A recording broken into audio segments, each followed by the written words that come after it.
Evangjelit sipas Lukës, kapitulli 21, dhe po lexoj nga vargu 34, 3 vargje vëllezër, 3 vargje.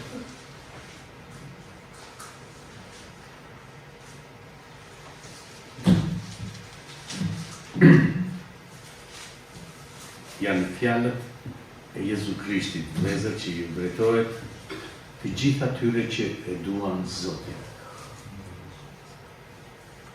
Tani, kini kujdes që zemrat tuaja të mos rëndohen nga të lupurit, nga të deurit dhe nga prekupimet e kësaj jete. Që ajo ditë të mos ju zerë në betasi. Sepse do të vijë si një lak mbi të gjithë ata që banojnë në mbi faqen e bardhët. Prandaj, rini zgjuar dhe lutuni kur do që të çmoheni të denjë, që të ikni nga të gjitha ato që do të ngjasin dhe të dilni para birit të njerëzit. Amin. Jezus Krishti, vëllezër, aleluja, po ju flet të gjithë atyre që e ndiqnin Jezus Krishtin. Do më thënë, të gjithve ne, që Zoti na ka thirrur me mrekulli çdo njeri prej nesh, që ka erdhur fuqishëm në jetën tonë, që kemi parë vërtet dorën e Zotit në jetën tonë, që Zoti na ka dhënë frymën e shenjtë, dhe fjala e Perëndisë na mëson kini kujdes. Është shumë e rëndësishme, vëllezër, të tregojmë të kujdesshëm në këto momente, sepse janë kohët e fundit. Do të vijë, thotë ardhja e Zotit, vëllezër, si një lak mbi gjithë botën. Sa hape mbyll syt, thotë, do të ndodhë. Dhe çdo njeri që është gati, vëllezër, që e pret ardhjen e Zotit, ai do ta takojë Perëndin. Po çdo njeri që nuk e pret, motra dhe vëllezër, ai do të vijë si një vjedhës natën, thotë. Kur ti nuk e pret. Prandaj, vëllezër, çdo njeri që e ka këtë shpresë për të takuar Zotin dhe dëshiron jetën e përjetshme në prani të Perëndisë, të tregohet në jetën e tij i kujdesshëm, se si ecën, se çfarë mendon, se çfarë pret, dhe si e pret. Motra dhe vëllezër.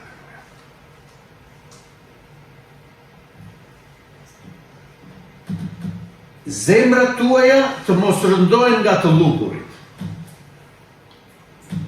Që të mos jetë në zemrën tuaj, thotë vëllezër, gjithmonë çfarë do të hamë, çfarë do të pi. Nuk është kjo jeta e përjetshme. Dhe nuk do të na japë e ngrëna dhe e pira jetën e përjetshme. Kjo do të rëndojë vetëm zemrat tona. Preokupimi se çfarë do të hamë dhe çfarë do të pi. Shikoni zogjtë e qiellit, nuk preokupohen për këtë, as mbjellin, as korin, dhe vetë Perëndia kujdeset për ta. Sa më shumë do të kujdeset për ju, që Zoti ju thirrri, vëllezër, aleluja, dhe na dha frymën e shenjtë. Prandaj do të tregoni kujdes pikërisht për këtë gjë. 1. Nga të deurit, që do të thotë është vënia në gjumë. Vënia në gjumë është, ne kemi marrë shpëtimin, ne na ka dhënë Zoti frymën e shenjtë, dikush ka dhunti të frymës së shenjtë, jemi të pasur. Zoti na ka zgjedhur. Këtu është, vëllezër, gjithçesi për të qenë të kujdesshëm. Nëse ne nuk do të tregojmë të vëmendshëm se si ecim. Të gjitha këto që na janë dhënë nga Perëndia. Jo se jemi më të mirët, por na janë dhënë nga Perëndia sepse Zoti ka një plan. Dhe ne duhet të ecim në planin e Perëndisë. Të gatshëm për të dëgjuar në çdo moment zërin e Zotit.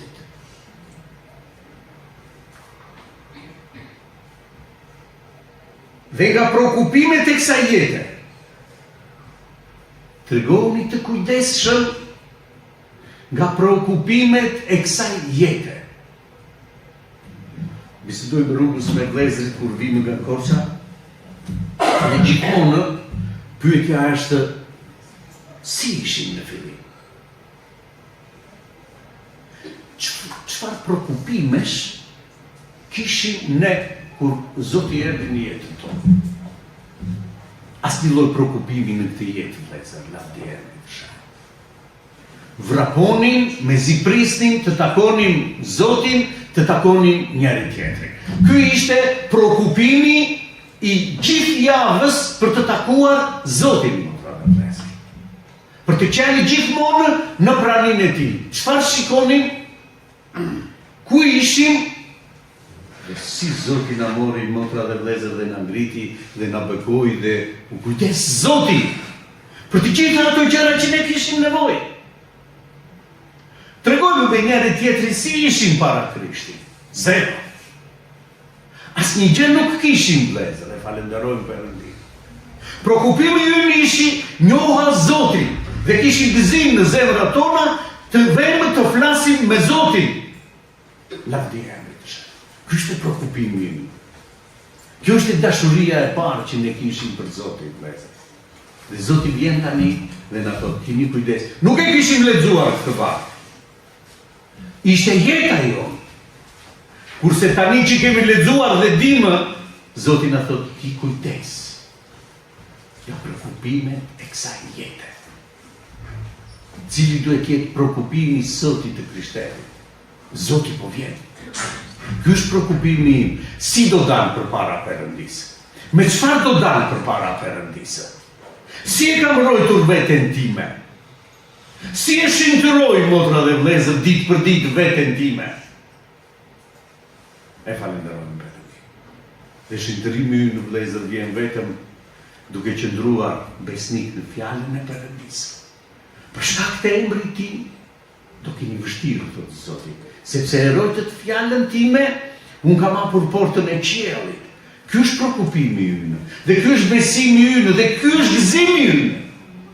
Sepse unë po eci sipas fjalës të Perëndisë, nuk po eci, motra dhe vëllezër, me prokupimet e kësaj jete të shqetësohem, por eci me prokupimin si ti pëlqej, si ti jemi gatshëm të takoj Perëndinë. Do kesh mundim, por unë kam hapur portën e qiellit. Që gëzim në zemrën tënde, e falenderojmë Perëndin. Nga këto gjëra, thot Zoti, na thot ne që kemi vite, motra dhe vëllezër, keni kujdes. Vjen një orë që duhet të ruhesh nga prokupimet e kësaj. Falenderojmë Perëndin. Sepse do të vijë që ajo ditë mos ju zerë në befasi. Do të vijë si një lak mbi të gjithë ata që banojnë mbi të gjithë faqen e vetë. Nuk do vijë me lajmërim, thotë Zoti, por do të vijë sa hapë mbëlsyt, me borinë e kryen. Të vdekurit do të ngrihen, thotë motra dhe vëllezër në Krisht. Ne që kemi mbetur gjallë do të transformohemi sa hapë mbëlsyt, thotë, dhe së bashku me ta do të takojmë Zotin në re. Ky takim do bëhet në re, në ajër, thotë. Në Selanika, si të vëllezër, lavdi Emrit të Shenjtë. Dhe ky është prokupimi. Kur ti shihni të gjitha këto gjëra që do të ndodhin, ngrini kokën lart, prisni sepse Zoti po vjen. E falenderojmë Perëndin. Prandaj thotë, rini zgjuar. Dhe lutuni kur do që të çmoheni të denjë, këtu Bibla thotë të shpëtoheni, por në greqisht është të ikin, nga të gjitha ato që do të ngjasin. Të ikim, thot, nga të gjitha ato që do të ngjasin pasi të ketë ikur kisha. Prandaj keni kujdes të deri një zgjuar dhe lutuni. Lutuni pa pushim. Nuk do të thotë vëllezër, vetëm në gjunjë do të lutemi pa pushim. Nuk thotë motra dhe vëllezër. Lutuni pa pushim do të thotë në çdo kohë, kudo që ti jem, kudo që këndoj, kudo që adhuroj, lutem. Kam këtë marrëdhënie me Perëndin. Kjo është lutja ime, Zot vullneti yt të bëj. Edhe kur këndoj, është një psalm, motra dhe vëllezër, aleluja, që ja drejtoj me gjithë zemër Zotit. Kjo është marrëdhënie që unë kam me Perëndin. I këndoj Zotit me gjithë zemër. Shpeshherë kur këndoj me të gjithë dhe vërtet e këndojmë me gjithë shpirt, atë, motra dhe vëllezër, tekst që kemi përpara, mbushemi me frymë të shaj. Zoti na bërkon, motra dhe vëllezër. Pse? Sepse ky është qelësi. Nëse e hap zemrën time, prandaj këndojmë, e hap zemrën time, ky është psalm, kjo është lutje që unë i drejtoj Perëndis. Kjo është zemra ime që Zoti e sheh dhe e mbush, motra dhe vëllezër, e falenderoj Zotin. Prandaj thot lutuni pa pushim. Në çdo kohë, kudo që ti jeni, në punë, në makinë, në shtëpi, kudo, motra dhe vëllezër, e falenderoj Perëndin dhe jam gati të takoj Zotin në çdo kohë, në çdo moment, vëllezër. Që të çmojeni të denjë të ikni nga të gjitha ato që do të ngjasin dhe të dilni para birit të njeriut. Do të dalim përpara Zotit, vëllezër, aleluja. Jo të gjithë, ata që e presin me këtë zemër Zotin, ata më janë gati të ngjiten lart në qiell. Nuk kanë asnjë lidhje këtu në tokë, nuk kanë asnjë preokupim këtu në tokë, motra dhe vëllezër, aleluja. Për këtu çdo gjë për ata ka mbaruar. Lidhja jonë është të shkojmë në atë dhëun tonë, do vit ju marr, thot, nuk do t'ju lëve, do vit ju marr që të jetojmë së bashku, thot Zoti. Ky është plani i Perëndis. Për këtë jemi këtu, për këtë mlidhemi dhe adhurojmë Perëndin, vëllezër, që të dëgjojmë fjalën e Perëndis, që të dëgjojmë frymën e shenjtë, që të na përgatitë Zoti çdo njerin. Fjala e Perëndis është ushqimi që ne na rrit, që ne na bën të shohim, që ne na bën të reflektojmë, që ne na bën të pendohemi. Fjala e Perëndis, vëllezër, aleluja. Prandaj thot ky libër të mos ndahet nga dora juaj. Asnjëherë, vëllezër, e falenderoj Perëndin, sepse këtu do të shohësh, këtu do të forcohesh, këtu do të rritesh në fjalën e Perëndis. Këtu do të dish ku do ecësh dhe ku ecën. Këtu do të pendohesh. Këtu do të shohësh mrekullitë e Zotit. E falenderoj Perëndin. Prandaj, vëllezër, jemi më të bekuar në orën që ne vimë dhe të takojmë njëri tjetrin, sepse vimë dhe të takojmë Zotin. Një bashkësi që Zoti e ka mbledhur, vëllezër, aleluja. Një bashkësi që Zoti i ka sjellë të gjithë dhe ka krijuar trupin e vet, motra dhe vëllezër, dhe është vetë Zoti ai që drejton kishën e vet. Ne falenderojmë Perëndin. Asnjëri nuk drejton, motra dhe vëllezër, përveç se fryma e Perëndis kishën. Askush, motra dhe vëllezër. Gjithsecili nga ne këtu kemi një shërbes. Unë kam një shërbes, një vlla ka një shërbes tjetër, një motër ka një shërbes tjetër, dhe të gjithë shërbejmë në këtë trup. Si gjymtyrët që shërbejnë në një trup, ashtu jemi që të gjithë ne me nga një shërbes secili, dhe nëse do të qëndrojmë vërtet, të bëjmë secili atë që Zoti na ka dhënë, trupi do të bekohet, trupi do të jetë i shëndetshëm dhe trupi do të jetë gati që të bashkohet, motra dhe vëllezër, aleluja. Falenderoj Zotin. Zoti ta bekojë këtë fjalë.